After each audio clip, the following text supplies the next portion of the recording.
लोग इस गर्दनी बाग की रणभूमि से आज उनको भी एक प्रण लेकर के आए हैं, और जो कि मैं उनको बताना चाहती हूँ कि जब आंखों में अरमान लिया, मंजिल को अपना मान लिया, है मुश्किल क्या आसान क्या, जब ठान लिया तो ठान लिया। और इस बार हम लोग 1,20,000 अभ्यर्थी जो है ना, ये अपने मन में ठान करके आए हैं कि इस बार हम लोग विज्ञप्ति लेके जाएंगे तो विज्ञप्ति लेके जाएंगे।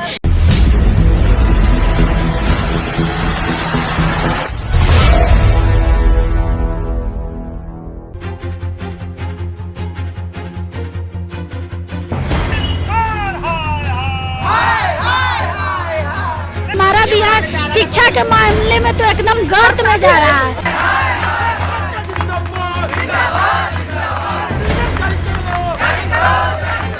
ये बिहार के नौजवानों का भविष्य भी खराब हो रहा है, और जो स्कूल में गरीब गुरबे के बच्चे जाते हैं पढ़ने, उनके साथ भी नाइंसाफी हो रही है।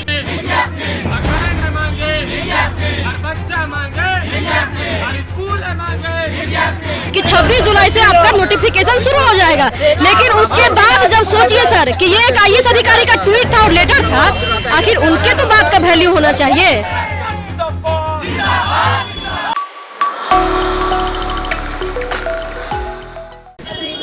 सातवें चरण सीटेड बीटेड उत्तीर्ण छात्र छात्राओं का प्रदर्शन लगातार जारी है। अब हम बातचीत करेंगे कुछ छात्राओं से और उनके दृष्टिकोण से ये क्या है, इस मुद्दे पर उनके विचार क्या हैं। आखिर सरकार इतने दिनों से इन छात्रों को बीच मझधार में क्यों डाले हुए है, और इसका प्रभाव छात्रों के साथ साथ जो स्कूल में पढ़ने वाले छात्र होते हैं उस पर क्या प्रभाव पड़ेगा, हम इन छात्राओं से जानेंगे। क्या आप लोग जो इतने दिनों से लगभग 100 दिनों से संघर्ष कर रहे हैं, सड़क पर हैं, चाहे गांधी मैदान हो, चाहे डाक बंगला चौराहा हो, चाहे गर्दनी बाग का धारणा स्थल हो, इस धारणा स्थल पर आप लोग लगातार सैकड़ों दिन हो चुके हैं। क्या सरकार के कानों में जू तक नहीं रेंगती है, या फिर कहीं कोई त्रुटि है? देखिए सर, हम आपको बता दें कि हम विगत 4 वर्षों से आंदोलनरत है और संघर्ष कर रहे हैं, और हमारा संघर्ष जारी है। लेकिन ये सरकार हम लोग को सुनने का नाम नहीं ले रही है। ये बार बार आश्वासन देती है कि हम शिक्षकों की बहाली इस मंथ कर देंगे, उस मंथ कर देंगे, लेकिन ये बस आश्वासन मात्र रहता है और पेपरबाजी सिर्फ होता है। धरातल पर आज तक कोई कार्य देखने को नहीं मिला है। और माननीय शिक्षा मंत्री जी कहते हैं कि आप 16 करोड़ बना से जाकर रोजगार मांगे, तो भैया आप बिहार चला रहे हैं, बिहार के शिक्षा मंत्री हैं, आपका काम है हम शिक्षकों की भर्ती करना, तो आप उस भर्ती को कीजिए। या चुनाव तो बड़ा जल्दी हो जाता है, चुनाव तो टाइमली हो जाता है, लेकिन बिहार के अभ्यर्थियों की विडंबना कहिए और नौजवानों की विडंबना कहिए, जो बहालियां सही ढंग से नहीं हो पाती है, चाहे किसी भी विभाग की हो। लेकिन हम लोग शिक्षा विभाग में बार बार चक्कर भी लगाए, हम लोग को आश्वासन भी दिया गया, रिटर्न आश्वासन तक मिला।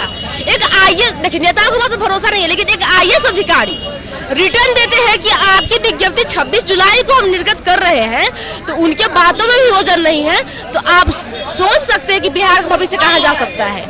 और ये बिहार के भविष्य को रसातल में भेजने का काम माननीय मुख्यमंत्री जी और हमारे माननीय शिक्षा मंत्री जी कर रहे हैं। ऐसा नहीं लगता है कि एक तो आप लोगों का भविष्य खराब हो रहा है, दूसरा जो छात्र हैं जो कि घर से निकल करके स्कूल की ओर जा रहे हैं, उसका भी तो भविष्य खराब हो रहा है ना? बिल्कुल सर, ये बिहार के नौजवानों का भविष्य भी खराब हो रहा है, और जो स्कूल में गरीब गुरबे के बच्चे जाते हैं पढ़ने, उनके साथ भी नाइंसाफी हो रही है। ये सरकार सिर्फ शोषण करने का काम कर रही है, तो शोषण करना बंद कीजिए, बिहार के सिस्टम को सुधारिए, ताकि एक अच्छा बिहार का सपना जो आप देखे हैं, एक सशक्त बिहार का सपना आपका पूरा हो सके। एक चीज यहाँ ये हम पूछना चाहते हैं कि अगर बिहार की जनता शिक्षित नहीं होगी तो मजदूर के अलावा और कुछ यहाँ पैदा होने वाला नहीं है, तो क्या आप लोग लाखों की संख्या में अपने नियुक्ति को लेकर के प्रतीक्षारत हैं? ऐसा लगता है कि ये नियुक्ति आप लोगों को मिलेगी? मिलेगी, आशा है, तभी आज रोड पे हैं और आंदोलन कर रहे हैं, क्योंकि तेजस्वी जी बोले हैं कि जितना जल्दी हो सके मैं नियुक्ति दूंगा, लेकिन पता नहीं कितना जल्दी उनका अति शीघ्र और शीघ्र आएगा। इसी आशा पे हम लोग यहाँ आंदोलन कर रहे हैं कि शायद वो अपने वादे पे पक्के आए, लेकिन अभी तक वो पक्के आए नहीं हैं। हर स्टेट हर राज्य आगे बढ़ रहा है, लेकिन पता नहीं मेरा बिहार क्यों इतना गर्त में गिरे जा रहा है। फिर भी शिक्षा मंत्री को दिमाग नहीं, अकल नहीं खुल रहा है कि हम बिहार को आगे बढ़ाएं। सिर्फ कह रहा है बिहार को सशक्त बनाओ, बेटी बढ़ाओ, बेटी पढ़ाओ। कहाँ है? बस कहना ही है। कहनी और कथनी में उनको कोई मतलब फर्क ही नहीं लग रहा है, सिर्फ बोले जा रहे हैं। बगल का स्टेट आगे बढ़ रहा है, झारखंड, हर स्टेट, यूपी देखिए सब आगे बढ़ रहा है, लेकिन हमारा बिहार शिक्षा के मामले में तो एकदम गर्त में जा रहा है। पता नहीं क्या सोच रहा है, इतना पढ़ा लिखा के सेंट्रल टीचर का रिजल्ट निकलवा करके आज हम लोग का जोश जुनून घर में बंद है, घर में ही बंद है ना। क्या हम लोग बच्चे को पढ़ा रहे हैं? कुछ नहीं, ऐसे ही उम्र चला जाएगा, नॉलेज चला जाएगा, बच्चे को पढ़ाएंगे नहीं। आज ही एक अखबार में निकलता है कि शिक्षा विभाग के एक बड़े अधिकारियों पर छापा पड़ता है उनके आवास पर, तो कहीं कुछ गड़बड़ तो नहीं चल रहा है? सिस्टम गड़बड़ तब ना हम रोड पर बैठे हुए हैं। अगर सिस्टम सही होती तो आज हम स्कूल में होते। तो सिस्टम गड़बड़ की वजह से आज धूल फाक रहे रोड पर। तो कहीं ना कहीं ये सरकार की ढुलमुल रवैया है और यहाँ हर लोग करप्ट है। बिहार के माननीय मुख्यमंत्री जी का सपना है बिहार को सशक्त बनाना, नहीं बिहार को अशिक्षित बनाना, ताकि इन पर कोई क्वेश्चन न खड़ा करे। अगर युवा पढ़ लेगा तब ना क्वेश्चन खड़ा करेगा। जब बिहार के बच्चे पढ़ेंगे नहीं तो क्वेश्चन खड़ा कौन करेगा? वो कैसे शिक्षा मंत्री है जो उनको शिक्षा का वैल्यू पता नहीं है? बोल रहा है प्यार करो, मोहब्बत करो, यही शिक्षा का वैल्यू है। आज मीडिया वाला आके हम लोग को बोल रहा है जूता खोर है, चप्पल खोर है। क्या यही शिक्षा मंत्री हम लोग को सुनवा रहे हैं? कैसे शिक्षा मंत्री है वो कि शिक्षा का कोई वेट, कोई वैल्यू, कोई इज्जत ही नहीं कर रहे हैं वो? वैसे शिक्षा मंत्री को शिक्षा मंत्री होना ही नहीं चाहिए जब शिक्षा का कोई इज्जत और कोई मोल ही नहीं है। अच्छा, एक सवाल ये है कि आप लोग, हम देख रहे हैं, लगातार कवर कर रहे हैं, क्या समाज से किसी तरह की बात नहीं उठती? आप लोग महिला होकर के और आंदोलन में आते हैं, लाठी डंडे खाते हैं, डाक बंगला चौराहे पर भी आप लोगों पर भी लाठियां चली थी, कहीं कोई बात नहीं उठती है क्या?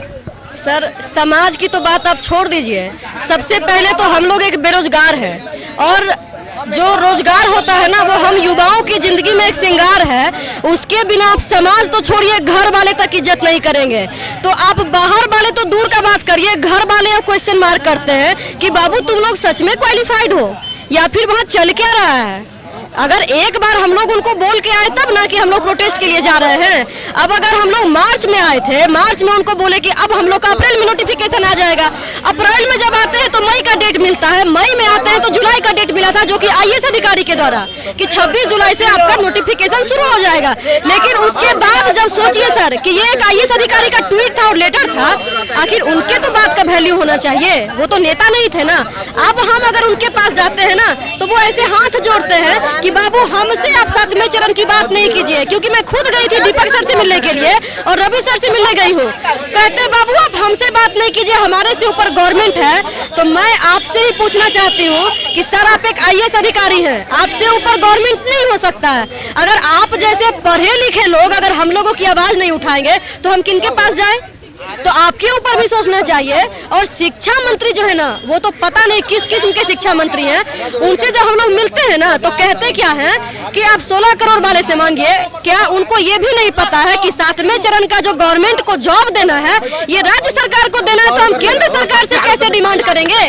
राज्य सरकार को न देना है जी, तो केंद्र सरकार से हम जाएंगे कि आप हमारे बिहार में नोटिफिकेशन निकालिए, कि केंद्र सरकार से हम जाएंगे कि आप सेंट्रल स्कूल का निकालिए। तो उनको तो ये भी समझ में नहीं है कि रोजगार देना किसको है। ये बहुत ही खराब स्थिति है।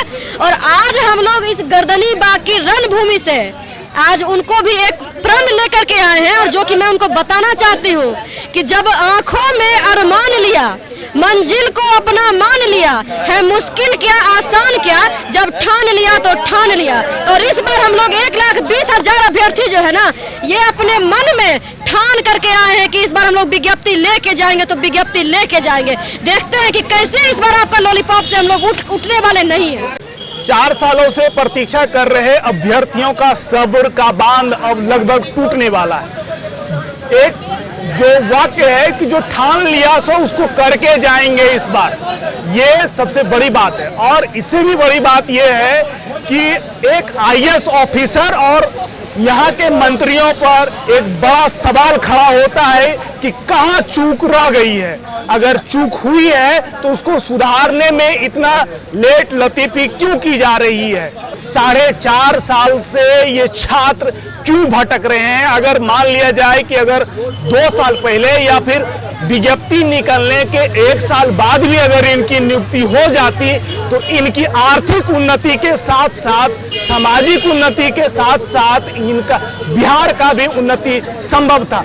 2 चीजें यहाँ पर देखने को मिलती है। ये अगर सड़क पर है तो स्कूल जाने वाले छात्र और छात्राएं कहाँ हैं? ये सवाल हम आपके साथ छोड़े जाते हैं।